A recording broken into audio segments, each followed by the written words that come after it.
Look, this is a lesson on when you bet your stable on the wrong horse. Today's subject is when you bet your stable on the wrong horse. Now, yesterday, the Minnesota Vikings go into MetLife Stadium, home of the New York Giants, right? Fuck the Jets, right? And put on a ass whooping to the tune of 28-6. The offense sputtered all day long with penalties, drop passes, bad decision making from the quarterback. The defense made Sam Darnold, a journeyman, look like a Pro Bowl quarterback. Now, when the game first started, on Minnesota's first possession, it didn't look like Sam Darnold was going to be this Pro Bowler or whatever, right? It looked like the typical Sam Darnold that, makes bad decisions, takes sacks, um, and turns the ball over, right? So Giants sputtered on offense on their first possession. The defense gets the fumble deep inside Minnesota's territory. And what the Giants do with it? Did they score a touchdown? No, they did not. They kicked the field goal, got the early 3-0 lead, and that was the only time the Giants led in the game. Now, I blame this guy, General Manager Joe Sheen, right? Don't worry, Daniel Jones and Brian Dable, they're going to get this smoke too. But if I want to point the finger at one individual first, it's him. Because the fish rush with the head down. Anyway, what's up, Kid Gravity? Right? I hold this man right here responsible. You know why? Because this mother right here let Saquon Barkley walk in free agency. Now, this guy, Saquon Barkley, has been undoubtedly the best player on the New York Giants. Daniel Jones has been arguably the worst player on the New York Giants. So 2 years ago, when the Giants made that improbable run to the playoffs during Brian Dable's rookie year, right? And they won that game against, ironically enough, the Minnesota Vikings, right? They go to Philadelphia, get blown up by the Eagles, okay? At that point, a decision had to be made. Who do we prioritize? Do we prioritize Daniel Jones or do we prioritize Saquon Barkley? And instead of doing the right thing and prioritizing Saquon Barkley, they do the wrong thing and prioritize Daniel Jones. And they give this motherfucker $40 million a year. Anyway, so Saquon Barkley gets franchised, right? For the second time. Second time, right? Giants go out, have a horrific year last year. Daniel Jones um, goes out and gets hurt again, right? But it's not like he was this all-world quarterback before he got hurt. But out goes Daniel Jones, in comes Tommy DeVito, right? Now, Tommy DeVito was able to make chicken salad out of chicken shit, right? And what did the front office do? Did the front office do right by Saquon Barkley and re-sign him and do it and re-sign him and give him anything he want? No, they did not. Instead, Joe Sheen thought it was in his infinite wisdom to let Saquon walk in free agency and sign with, and not only he walked in free agency, he signed with the rival, the chief rival to the New York Giants. He signed with the Eagles. Oh my fucking God, that shit pissed me off.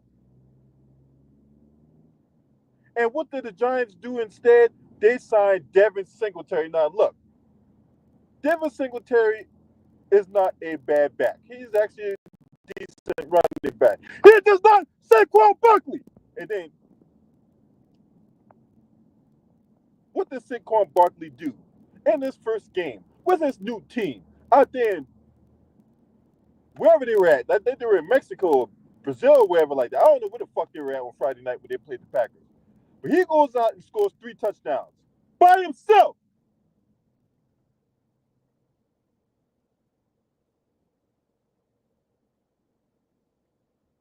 And what did Daniel Jones do?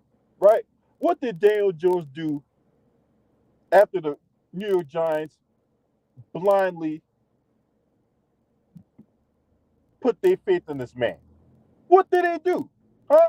What did Daniel Jones do? Oh, yeah, he just, goes out there, those 2 interceptions, including one of them, which turns out to be a pick 6 off a bubble screen that Brian Dable called. What the hell, Brian Dable? You couldn't find anything else outside of a screen that out routes his shit? I mean, can you come up with some form of creativity? Ain't you supposed to be this offensive guru?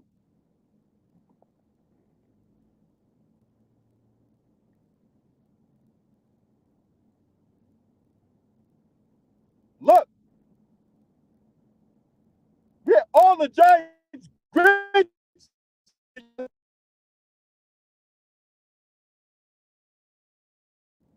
all the former Giants greats that don that uniform, 100 years. And this is how we repay the past greats. This is how we repay the paying customer. We put that bullshit out there. Look, man. Everybody, man, look, if I'm the owner, every motherfucking body, fired. All the way down to the bathroom attendant.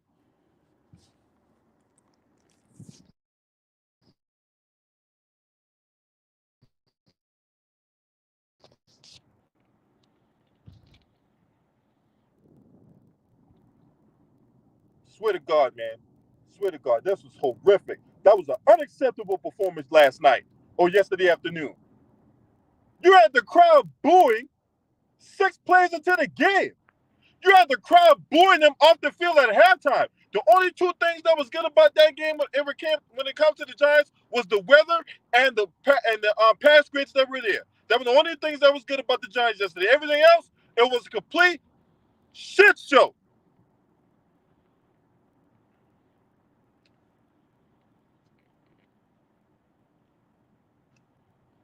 I left after the 3rd quarter, man. 3rd quarter, when Daniel Jones threw that interception, which resulted in the pick 6, I left. I'm like, you know what? I had enough of this shit. I had enough of this bullshit. Straight up, man. Straight up, man. Those tickets are not cheap. Okay? You try to go to a goddamn game, those tickets are not cheap. And then on top of that, you gotta slave through traffic. You gotta pay all these tolls, right? The hotel's not cheap. Only to go out there and put on that kind of performance in front of your paying customer, in front of your most loyal, devout fans and all that. Get his ass out of here. Daniel Jones, you're done, son. You're done, right? I don't know what Brian Dable's taking so long to make a quarterback change, but Daniel Jones has proven he is not an NFL-worthy quarterback. Look, I ain't want that motherfucker on the team when they drafted him 6 overall. When they drafted this bum-ass motherfucker Daniel Jones 6 overall, I threw my goddamn phone across the classroom because that's how disgusted I was.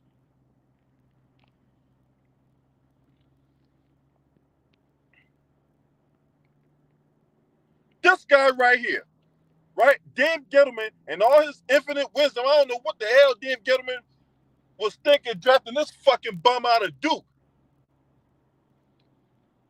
I knew this guy was a bum when he played at Duke. But just because he played alongside Eli Manning's coach or whatever like that, David Cutcliffe, and he looked like Eli Manning, and he went to Eli Manning's passing camp and shit. Oh, let's just draft him just for the sake of it, right? The fuck out of here, man. This guy's a fucking bum. He's a scrub. He can't play. I mean, it's the 6th year in the league, and he's out there playing like he a goddamn fucking rookie. Meanwhile, Sam Darnold looked like the second coming of Jesus yesterday.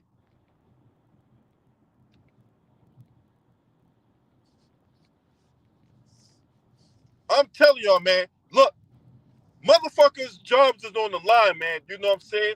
Because this is unacceptable. This is unacceptable. But the biggest miscarriage of justice was letting Saquon Barkley walk. You should not let your leading touchdown scorer and arguably your best player on the team walk for nothing.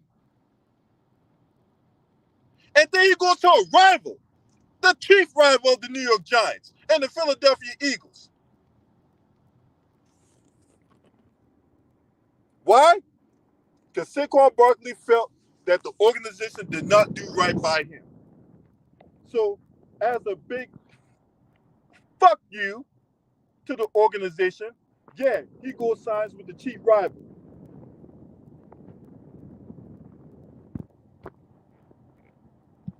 Mm-mm-mm. You had the crowd booing the damn team 6 goddamn plays into the 6 plays. 6 offensive plays and the crowd already booing. And then eventually it just got replaced with skull chants from the Vikings fan base. And let me know what y'all think, man. You know what I'm saying? Hey, man, straight up, man. They need to do something about that shit because that's bullshit. That's bullshit. I ain't gonna stand for that, right? I got better things to do in my life. Watch my team get their ass beat like that. This your man. Scream at me. Hurt.